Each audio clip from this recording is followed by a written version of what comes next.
All right, chapter 16. Push this up there. Acts of Pilate and the canonical Gospels compared. Before instituting a comparison of these Gospels, it will be necessary to consider more carefully a custom which prevailed extensively in the first ages of the Church, and especially in the first 2 centuries. The prevailing religious excitement and enthusiasm, the trusting credulity and love of the marvelous, which were characteristic of the early Christians, led them to accept unhesitatingly what came to them, sanctioned by the authority of their bishops and teachers. When the better educated among them were called upon to translate or transcribe the religious writings of the day, they saw at a glance what liberties had been taken with previous materials and how readily the changes had been accepted. Accordingly, not with any improper motives, but for the purpose of edification and of increasing somewhat the volume, not then very large, of current Christian literature, they made additions, more or less extensive, to the writings which they were copying or translating. This process, which may be termed literary accretion, prevailed so extensively and universally in those times that it was the rule rather than the exception, and must be constantly kept in view in all investigations and discussions of Christian doctrine, as well as in the exegesis of the Christian scriptures. This practice is well understood by ecclesiastical writers, as well as the disposition and habits of thought to which it is to be referred. The ancient transcribers of the Gospels, says Macaulay, were always more inclined to insert new passages than to erase what already existed. Many passages in the New Testament are thus to be accounted for. Notably may be mentioned the last 12 verses of the Gospel according to Mark, which are generally considered a later addition to the narrative. One of the most remarkable illustrations of the process of interpolation and accretion is in the Ignatian epistles. It is now established that the only genuine writings of Ignatius extant are the Curitan epistles. These consist of about 12 octavo pages. They were written in AD 115. 25 years later, these 3 epistles had increased from 12 pages to 20, while 4 new ones had appeared, making in all 40 pages. Some time afterward, the 40 pages was constituted. The 7 epistles were found swollen to 60, while 8 new epistles had appeared, adding 40 pages more, making 100 pages of the epistles of Ignatius. These all passed as genuine for hundreds of years. Here was a natural growth from 12 pages to 100. They were all for edification. They all breathed the same spirit with the original epistles. Some new doctrines had crept in, but no harm had been intended, and no great violence had been done to anything but the truth of history. While 88 pages had been added to the Ignatian epistles, how many had been taken away? 1/2 page, and that's supposed to be by mistake from the loss of the last half sheet of the MS. Of the 150,000 various readings which Grisbach found in the manuscripts of the New Testament, probably 149,500 were additions and interpolations. Professor Abbott gives us a list of over 60 passages in the New Testament, the genuineness of which the Bible Revision Committee considered more or less questionable. They include Mark chapter 16, verse 19 to 20, and John 8, 1 to 11, and if published together would constitute of themselves a gospel of no mean dimensions. What part of the same space would be occupied by the portions which they found to have been erased? Probably not 1/100th. In comparing the Gospels of the infancy with Luke and Matthew, it was seen that the changes were to be accounted for by other considerations. Now, however, when we come to the miracles of Christ, which are given in the Acts of Pilate on the one hand and in the canonical Gospels on the other, the principle is allowed full play and can be applied as internal evidence tending to show which were first written. The fact that in the Acts the narratives are related to Pilate by Jews testifying in behalf of their master is no reason why the account should be shortened, but rather the contrary.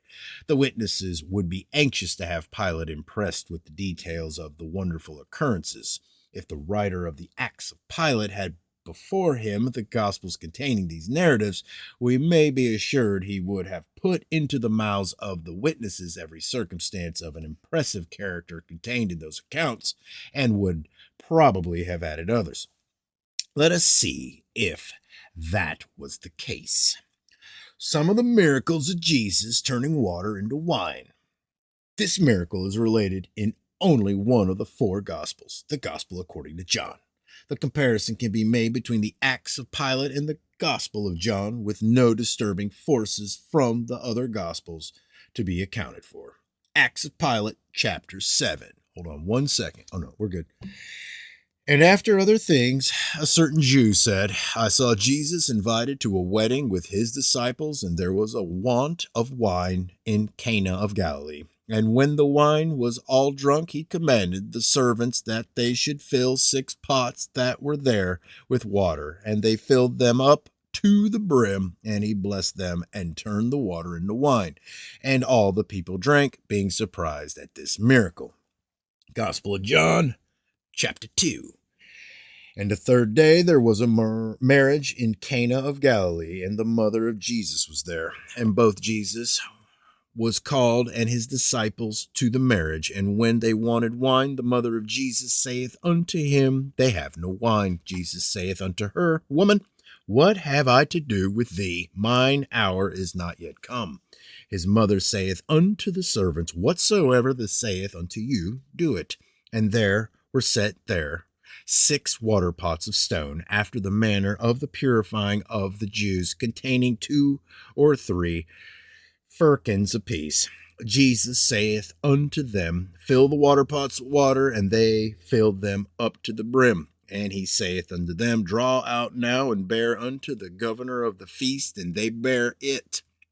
When the ruler of the feast had tasted the water that was made wine, and knew not whence it was, but the servants who drew the water knew, the governor of the feast called the bridegroom, and saith unto him, Every man at the beginning doth set forth good wine, and when men have well drunk, then that which is worse. But thou hast kept the good wine until now. This beginning of miracles did Jesus in Cana of Galilee, and manifested forth his glory, and his disciples believed on him. Which of these accounts was first written? The process of accretion, accretion,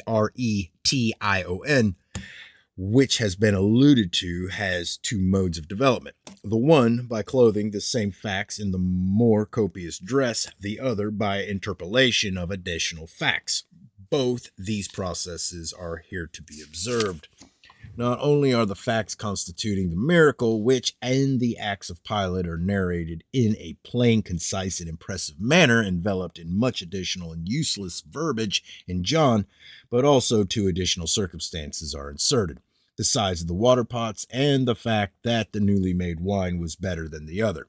If the author of the Acts had been acquainted with the Gospel of John, is it probable that he would have omitted these circumstances? The next miracle also is related only by John. Healing of the nobleman's son. Acts of Pilate, chapter 8. Then a certain nobleman said, I had a son at Capernaum who lay at the point of death, and when I heard that Jesus was come into Galilee, I went and besought him that he would come down to my house and heal my son, for he was about to die. He saith to me, Go thy way, thy son liveth, and my son was cured from that hour. John 4:46-53.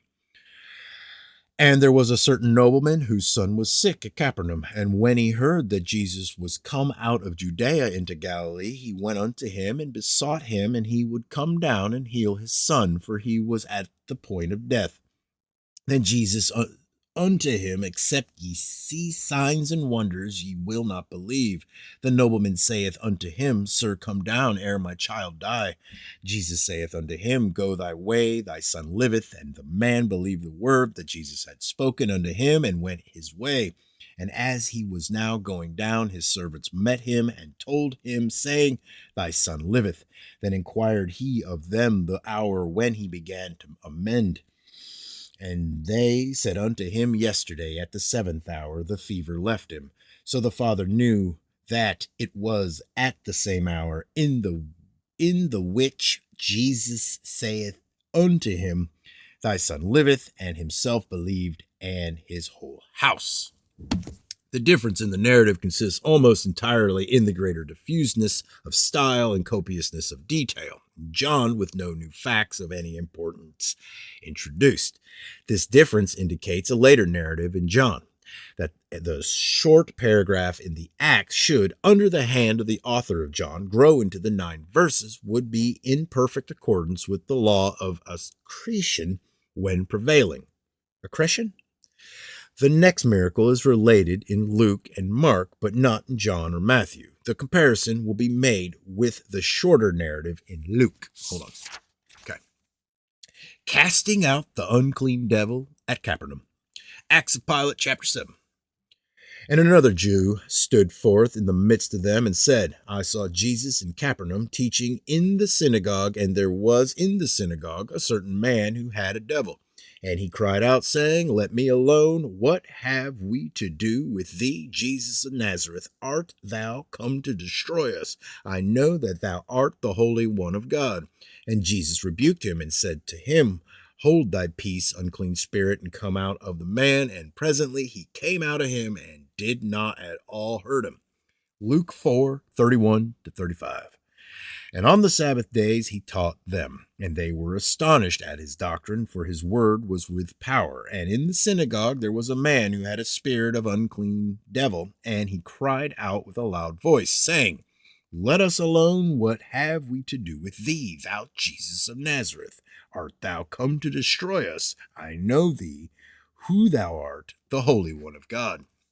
And Jesus rebuked him, saying, Hold thy peace and come out of him. And when the devil had thrown him in the midst, he came out of him and hurt him not. In the foregoing account, there is amplification in Luke. Not satisfied that the man should be possessed of a devil, the writer makes it a spirit of an unclean devil, and he has the devil before leaving the man. Throw him in the midst. In Mark, where the narrative is longer and the amplification still greater, the devil, when required to come out, is made to cry out with a loud voice. Healing of the leper. Hold on. Good spot to drink coffee. Very good. The miracle is related in Luke, Mark, and Matthew. The account in Matthew is almost exactly the same as that in Luke. Mark shows some evidence of additional accretion. The comparison will be continued with Luke. Acts of Pilate, chapter 6. Another Jew also coming forth said, I was a leper, and he cured me by his word only, saying, I will be thou clean. And immediately I was cleansed from my leprosy. Luke 5:12-13.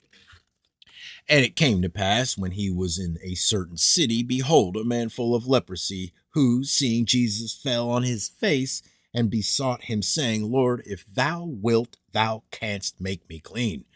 And he put forth his hand and touched him, saying, I will, be thou clean. And immediately the leprosy departed from him. Healing of the infirm man at Bethesda. I usually say it. Bethesda. I can't say it. The miracle, again, is only related in John. I had to stop it and come back because I split up the page on accident. So that's why there's a cut, so I'm just going back to the healing of the infirm man at Bethesda. The miracle, again, is only related in John. Acts of Pilate, chapter 6. Then another certain one of the Jews rising up desired of the governor that he would hear a word. The governor said, What thou wishest to say, say. He said, I lay for 38 years by the sheep pool at Jerusalem, suffering under a great infirmity. I was expecting a cure to come from the coming of an angel who distributed the water. disturbed the water at a certain time. Whoever, after the troubling of the water, first descended into it was made whole of every infirmity.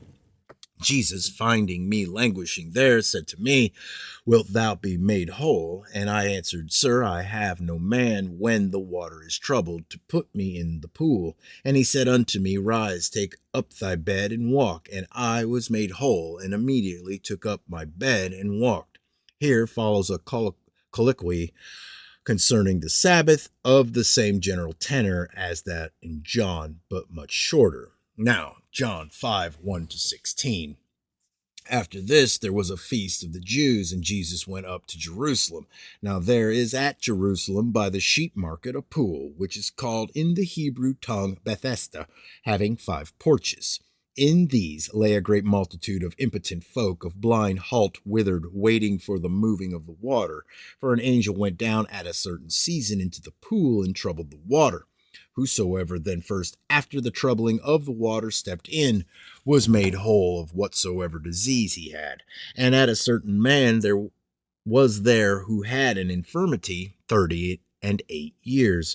When Jesus saw him lie, and knew that he had been now a long time so, he saith unto him, Wilt thou be made whole? The impotent man answered him, Sir, I have no man when the water is troubled to put me into the pool, but while I am coming, another steppeth down before me. Jesus saith unto him, Rise, take up thy bed and walk. And immediately the man was made whole, and took up his bed and walked. Then follows a colloquy concerning the Sabbath, verses 10-16, varying in detail from that in the other gospel, and considerably longer. Healing of the servant of Centurio, or the servant of the centurion. The comparison will be made with Luke, the account in that gospel being more nearly parallel. In Matthew, the narrative's in somewhat shorter, but still it is twice as long as in the Acts of Pilate. Acts of Pilate, chapter 8. After this, a certain person whose name was Centurio said, I saw Jesus at Capernaum, and I entreated him, saying, Lord, my servant lieth at home, a paralytic. And Jesus said to me, I will come and cure him. But I said, Lord, I am not worthy that thou shouldst come under my roof, but only speak the word, and my servant shall be healed. And Jesus said unto me, Go thy way, and as soon as thou hast believed, so be it done unto thee. And the servant was healed from that same hour. Luke chapter 7. Now when, etc., he entered into Capernaum, and a centurion's servant was who was dear unto him was sick and ready to die. And when he heard of Jesus, he sent unto him the elders of the Jews, beseeching him that he would come and heal his servant. And when they came to Jesus, they besought him instantly, saying that he was worthy for whom he should do this.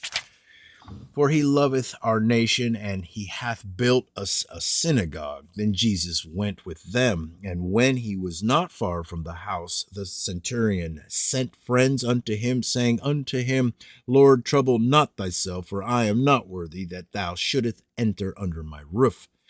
Wherefore neither thought I myself worthy to come unto thee, but say in a word, and my servant shall be healed. For I also am a man set under authority, having under me soldiers. And I say unto one, Go, and he goeth, and to another, Come, and he cometh, and to my servant, Do this, and he doth it.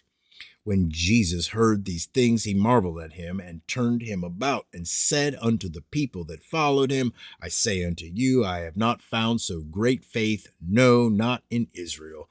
And they that were sent, returning to the house, found the servant whole that had been sick. Here the account in Luke is nearly 3 times as long as that in the other gospel. It is manifest also that one of the historians made a mistake in the person upon whose servant the miracle was performed, a mistake arising from the use of the word centurio or centurion. In which gospel was the mistake probably made? If the Acts of Pilate was written last and the author had at first mistaken the word centurion for the name of the person, he would, as he proceeded with the narrative, discover his mistake by noticing the character of the person and his military position as a commander of men. On the other hand, if Luke was the last written, it would be very natural for the author to suppose, inasmuch as centurio was an unusual name, that centurion was intended. And having once made the change, either by mistake or otherwise, he would naturally, in the usual process of interpolation, make additions to the narrative, illustrative of the peculiar position occupied by the person upon whom the miracle was wrought, and of the willingness of Jesus to cure Gentiles as well as Jews. The healing of Veronica. Acts of Pilate, chapter 7. And a certain woman, Veronica by name, said, I was flowing with blood for 12 years, and I touched the fringe of his garment, and immediately the flowing of my blood stopped. Note, the name of the woman is not given in the first Greek form of the Acts of Pilate, as published in the Ante-Nicene Christian Library, volume 16, page 125 to 148. Luke 8:43 to 48, shortest form. And a woman having an issue of blood 12 years, who had spent all her living upon physicians, neither could be healed by any, came behind him and touched the border of his garment, and immediately her issue of blood stanched. Then follow 4 verses giving a conversation concerning the matter between Jesus, the people, and the woman. According to Eusebius, this woman erected a statue to the honor of Christ on account of the miracle. The historian says the woman lived at Caesarea Philippi, that her house was to be seen in his time, and several monuments of the miracle. That near her house was a brazen statue of the woman fixed on a pedestal of stone in the posture of a suppliant on bended knees with outstretched hands. Opposite to it, made of the same metal, was the statue of a man in a standing posture, with a cloak over his shoulders and stretching forth his hand to the woman. At the foot of this statue, at the very base of the column, grew a certain unknown herb, which, growing up from the hem of the garment, was a present remedy, so said Eusebius, for all sorts of distempers. The statue was said to be like Christ. If continued, said Eusebius, to my time, and I went to that city and saw it myself. Sozomen, the historian, AD 439, mentions the same story and says that Julian the Apostate took down the statue and placed his own in the room of it. He adds that a fire from heaven smote the statue erected by Julian and took off the head and neck and fixed it in the earth, where it continued to his day, looking black as if it had been burnt by lightning. The statue is also mentioned by the historian Cassiodorus, AD 550, by Theophylact, Epiphanius, and Nicephorus, also by Asterus, a writer of the 4th century, who says it was removed by the Emperor Maximus. Lubeck, who was unacquainted with this tradition or did not give credit to it, speaks of the first statue of Christ as having been erected by Alexander Servus. It is said also that the second picture of Christ ever taken, the first being the one sent by him to Abgarus, king of Edessa, was stamped or impressed upon the handkerchief of Veronica. That when Jesus was led to his crucifixion, Veronica, who followed him, put a handkerchief to his face on which Christ impressed his picture. This is attested by Methodius, bishop of Tyre, AD 300, Constantius Porphyrogentius, and others. Blah, blah, blah. Curing blind Bartimaeus. Acts of Pilate, chapter 6. A certain other Jew rising up said, I was blind, could hear sounds, but could not see no one. And as Jesus was going along, I heard the multitude passing by, and I asked, what was there? they told me that Jesus was passing by. Then I cried out, saying, Jesus, Son of David, have mercy on me. And he, standing still, commanded me to be brought to him, and said to me, What wilt thou? I said, Lord, I may receive my sight. And he said to me, Receive thy sight. And immediately I saw and followed him, rejoicing and giving thanks. Luke 18:35-43. And it came to pass that as he was come nigh unto Jericho, a certain blind man sat by the wayside begging. And hearing the multitude pass by, he asked what it meant. And they told him that Jesus of Nazareth passed by. And he cried, saying, Jesus, thou Son of David, have mercy on me. And they who went before rebuked him that he should hold his peace. But he cried so much the more, Thou Son of David, have mercy on me. And Jesus stood and commanded him to be brought unto him. And when he was come near, he asked him, saying, What wilt thou that I shall do unto thee? And he said, Lord, that I may receive my sight. And Jesus said unto him, Receive thy sight, thy faith hath saved thee. And immediately he received his sight and followed him, glorifying God. And all the people, when they saw it, gave praise unto God. The author of Matthew has two blind men, and as Schleiermacher observes, has a habit of duplicating in such cases. The raising of Lazarus. Acts of Pilate, chapter 8. But others said to Pilate that he raised Lazarus from the dead after he had been 4 days in his grave. Gospel of John. The reader is familiar with the long account of this miracle containing in the 11th chapter of John, consisting of 44 verses. The foregoing are all of the gospel miracles which are related in the Acts of Pilate. The result of the comparison may be stated thus. In every instance, the account in the Acts of Pilate is shorter than the shortest narrative in the canonical Gospels. In view of the practice of interpolation, which prevailed so extensively in the 2nd century, it is for the reader to judge which was last written.